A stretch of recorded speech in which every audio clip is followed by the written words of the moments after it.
Saudara Menteri Pertanian Andi Amran Sulaiman menyatakan praktik pengoplosan beras di Indonesia telah menimbulkan kerugian besar bagi masyarakat. Mentan menyebut nilai kerugian masyarakat mencapai 99 triliun per tahun.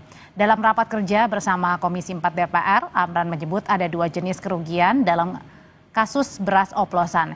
Yang pertama adalah kerugian negara terkait dengan program stabilisasi pasokan dan harga pangan atau SPHP. Menurutnya sebagian besar beras yang seharusnya dijual murah justru dialihkan ke pasar sebagai beras premium. Kerugian kedua adalah soal kerugian masyarakat karena tertipu membeli beras yang tidak sesuai dengan mutu tapi membayarnya dengan harga tinggi. Ini SPHP diserahkan pada toko 20% etalase, 80% dioplos jadi premium. Itu satu Pak, ini kerugian negara. Kalau ini 99 triliun, itu adalah masyarakat. Sebenarnya ini 1 tahun, tapi kalau ini terjadi 10 tahun atau 5 tahun, karena ini bukan hari ini terjadi. Ini sudah berlangsung lama Pak. Tetapi nanti angkanya sudah pasti bukan 100 triliun, pasti di atas. Kalau ini dilacak Pak ke belakang. Jadi kerugian masyarakat bukan hari ini, tetapi ini sudah, merek ini kan sudah lama Pak, bukan baru tahun ini. Jadi itu, ini beras biasa, ini lab Pak, hasil lab. Ini beras biasa dijual dengan premium. Beras biasa yang apa namanya beras curah, ini tinggal ganti bungkus dan ada foto-fotonya sama kami Pak. Kami serahkan penegak hukum. Kemudian ini bungkus premium, ini tinggal mau beli yang mana. Jadi kalau premium, jadi harganya yang naik, bukan kualitasnya naik Pak. Ibaratkan gampangannya gini Pak, emas 24 karat, sebenarnya ini 18 karat, tapi dijual 24 karat semua Pak. Soal beras oplosan, Ketua Komisi 4 DPR, Titi Soeharto sempat menyinggung nama Menteri Koordinator Bidang Pangan Zulkifli Hasan. Titi meminta Zulkifli ikut turun tangan menangani permasalahan beras oplosan. Titi saudara menegaskan kasus beras oplosan diusut tuntas, semua pihak yang terlibat ditindak tegas. Pemerintah perlu menarik beras oplosan yang beredar di masyarakat. Menurut Titi, saat ini dibutuhkan koordinasi antar instansi agar segala informasi tidak membuat masyarakat jadi bingung. Titi meminta Menko Bidang Pangan Zulhas ikut turun tangan dan tidak diam.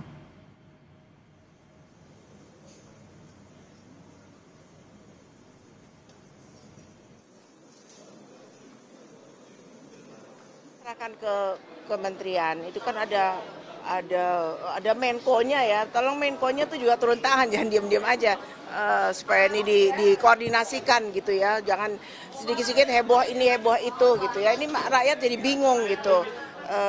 Ini kalau itu perusahaan-perusahaan besar ya harus kita nggak boleh lihat pilih-pilih itu perusahaan besar atau kecil, harus ditindak ya kalau memang itu betul salah, terbukti dia ngoplos gitu.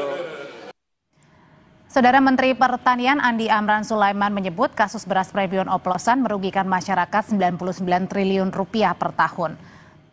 Jadi jika praktik ini telah berlangsung lama lebih dari 1 tahun, berarti artinya kerugiannya bisa lebih besar. Bagaimana penanganan atau penindakan terhadap kasus beras oplosan dan bagaimana juga menjamin praktik ini tidak terulang lagi? Kita bahas bersama Kepala Badan Pangan Nasional Arief Prasetyo Adi. Selamat malam Pak Arief. Selamat malam, Assalamualaikum. Waalaikumsalam, dan hadir juga Ketua Badan Perlindungan Konsumen Nasional Mufti Mubarok. Selamat malam Pak Mufti. Selamat malam. Iya, saya mau ke Pak Arief dulu. Pak Arief, jadi sejauh ini sebenarnya bagaimana sih penanganan kasus beras oplosan? Kata Pak Menteri bilang ini bisa merugikan negara 99 T per tahunnya. Tapi kalau terjadinya bertahun-tahun ini bisa kerugiannya banyak sekali. Ya, saya bicara ke depan bahwa apa yang disampaikan oleh Pak Menteri Pertanian, kemudian Kasatgas Pangan, Brigjen Helvi, ini memang untuk perbaikan kita ke depan. Jadi untuk imbangan yang kurang atau spek yang tidak memenuhi seperti apa yang disampaikan dalam packaging, itu juga menjadi pembenahan kita bersama. Demikian, Mbak. Tapi kalau untuk spek yang tidak sesuai, misalnya tadi ya beras premium, kemudian bukan beras premium yang jual, tapi harganya setara dengan beras premium. Lalu kemudian juga tadi timbangannya tidak sesuai. Nah, jadi ini siapa nih yang kemudian menjadi pelakunya? Apakah para pedagang atau justru ada kartel di balik ini? Enggak lah, kita secara sederhana mulai dari 2 minggu lalu sudah mengingatkan Pak Menteri Pertanian, Satgas Pangan sudah menyampaikan bahwa untuk perusahaan-perusahaan penggilingan padi saudara-saudara kita ini ya supaya bisa memperbaiki karena itu mutlak ya. Misalnya beras premium di situ harus ada kadar air 14%, kemudian broken atau pecahan maksimum 15%. Itu memang harus di-deliver begitu ya. Jadi masing-masing perusahaan ini saya juga pasti yakin mereka juga punya QA, punya quality assurance, punya quality control ya untuk menjaga brand mereka masing-masing. Adapun dalam misalnya pelaksanaannya harus diperbaiki secara tegas kalau kurang timbangan atau brokernya melebihi dari apa yang disampaikan, maksudnya dalam packaging, ya itu memang harus diperbaiki. Demikian. Diperbaiki atau ditindak tegas nih seharusnya, Pak? Loh, kalau barangnya harus diperbaiki, kalau sudah diberi kesempatan kemudian tidak mengindahkan ya harus ditindak. Oke, Pak Mufti, ini sebenarnya lebih kemana tadi? Ini kan bukannya merusak masyarakat, trustnya, kemudian juga ini merusak masuk dalam kategori ini kah pelanggaran untuk perlindungan konsumen? Ya, saya kira secara produk ketika oplosan ini tentu ini penipuan kan gitu, karena memang tidak sesuai dengan spek yang dijanjikan ketika masyarakat bertransaksi. Maka BPKN tentu berharap bahwa konsumen cerdas dalam konteks untuk membeli barang terutama beras palsu, beras oplosan ini memang harus dimulai dari ketika di pasar retail kan gitu. Misalnya ketika kita membeli di supermarket, misalnya masyarakat harus kritis kan gitu. Pertama, dalam supermarket itu tentu harus ada timbangannya kan gitu supaya kita bisa mengetahui kuantitas. Yang kedua, kualitasnya tentu harus kita pertanyakan apakah kemudian dalam konteks kualitas dari beras itu tentu bisa dilihat secara kasat mata. Dan ini kan seringkali packagingnya tertutup dan kemudian tidak kelihatan dan kemudian sumir-sumir begitu, sehingga ketika konsumen membeli maka sulit sekali untuk membedakan apakah ini premium, apakah ini yang biasa kan gitu. Sehingga kerugian tentu sangat besar dan harapan kami tentu kepada pelaku usaha segera tobat karena memang ini menjadi sesuatu yang sangat-sangat membahayakan bagi konsumen, karena ketika beras oplosan atau beras yang biasa ini kan kualitasnya sudah kita ketahui bahwa sangat jelek kan gitu, dan ini berbahaya untuk kesehatan tentunya. Dan padahal yang kita beli harganya ini harusnya mendapatkan beras premium gitu ya Pak ya? Ya betul, beras premium kan sudah ada HIT-nya di Bappenas kan gitu, tentu kita hormati dan tampaknya harga-harga tadi saya ngecek di pasar masih stabil kan gitu artinya, tetapi kualitas yang hari ini saya cek tadi juga melihat bahwa masih banyak ini kita saksikan di pusat-pusat hipermarket atau supermarket modern ini yang melihat bahwa kualitas dari barang itu cukup berbeda, sehingga ini berapa tahun praktek ini dan tentu kita melihat bagaimana kemudian mohon maaf mafia beras ini terus melakukan penipuan-penipuan terhadap konsumen, dan saya kira kerugian konsumen sangat besar. Maka itu tadi pertama ketika konsumen beli barang tentu harus dicek benar kalau memang ketimbangannya dan kualitasnya tidak sesuai, kembalikan saat itu kan gitu. Apabila perlu kalau ada temuan-temuan yang menarik kita lakukan class action bersama konsumen. Tapi gini, efek jerah bagi pelaku usaha ini jelas kan itu. Oke, gini Pak Mufti dan juga Pak Arief, ketika saya misalnya sebagai ibu rumah tangga pada saat membeli di supermarket kan kita percaya ya dengan yang dijual di supermarket pasti kemudian ya udah sesuai dengan tagline-nya gitu, beras premium dengan harga sekian gitu Pak Arief dan juga Pak Mufti. Ini berarti ini permainannya seperti apa, dan sebagai konsumen pun kan kita tidak mungkin kan atau tidak sadar awalnya mengecek karena sudah percaya, apalagi ada brand-brand terkenal begitu.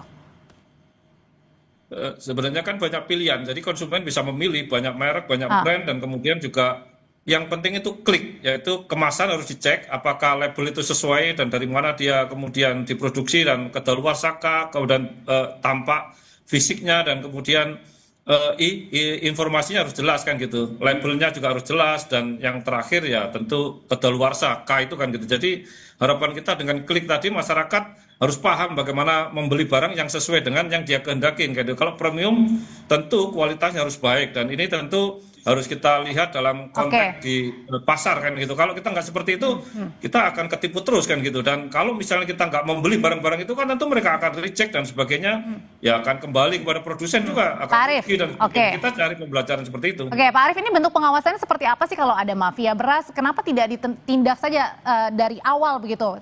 Sehingga terkesan jangan-jangan nih ada pembiaran, ada yang sengaja mempermainkan supaya akhirnya pada saat seperti ini baru ketahuan.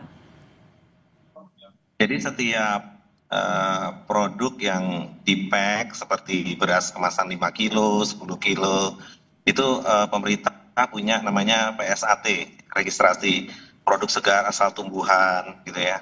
Itu supaya beras itu juga traceable ya, dari mana, kemudian siapa vendornya dan lain-lain. Dan registrasi itu memang kita minta kepada seluruh OKKPD di seluruh kabupaten kota se-Indonesia, itu yang pertama. Yang kedua, pada saat penggiling padi atau teman-teman pengusaha padi, penggilingan padi untuk menjadi beras ini mempersiapkan brand, tentunya juga di situ ada uji lab, ya, kemudian timbangan dan lain-lain sebelum mereka melaunch suatu brand. Berikutnya lagi, begitu mereka mau masuk menjadi mau listing di modern market atau di supermarket. Nah, itu seharusnya siapa yang mengecek, Pak Arief? Ya. Setiap tahapan itu seharusnya siapa yang mengecek? Bappenas? Semua. Oh, semua, oke. Semua. Jadi Badan Pangan punya namanya OKKPD ya, di setiap pemerintah kabupaten kota itu. Kalau pemerintah pusat Badan Pangan Nasional, kalau di daerah ada Dinas Urusan Pangan. Nah, teman-teman di daerah itu juga mencek ya.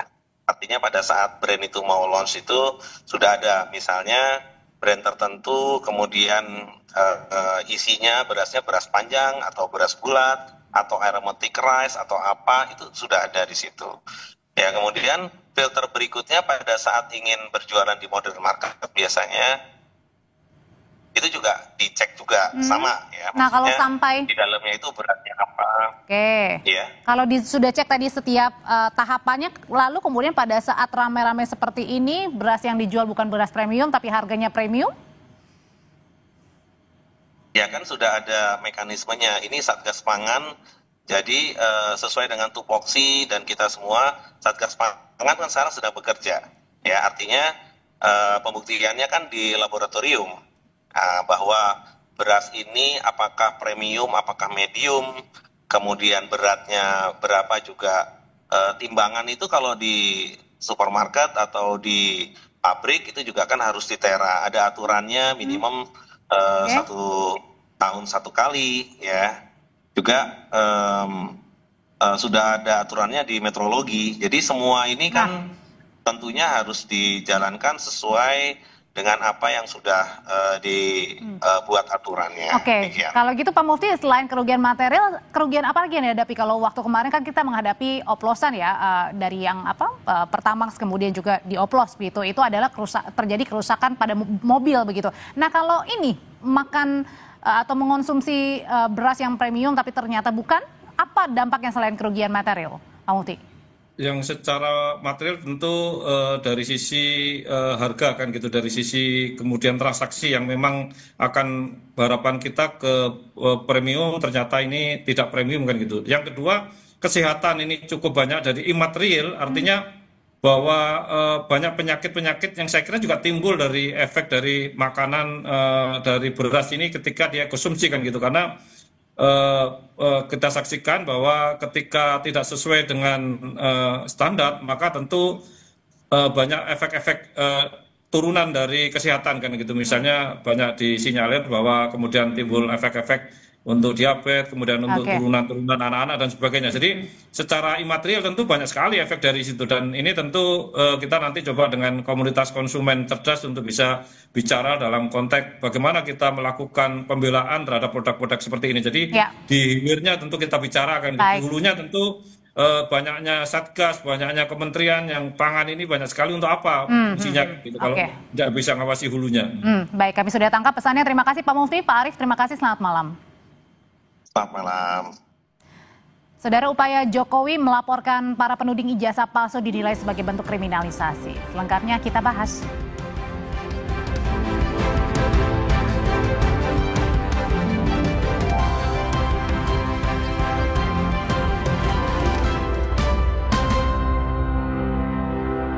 Bu Viva, hadiah miliar.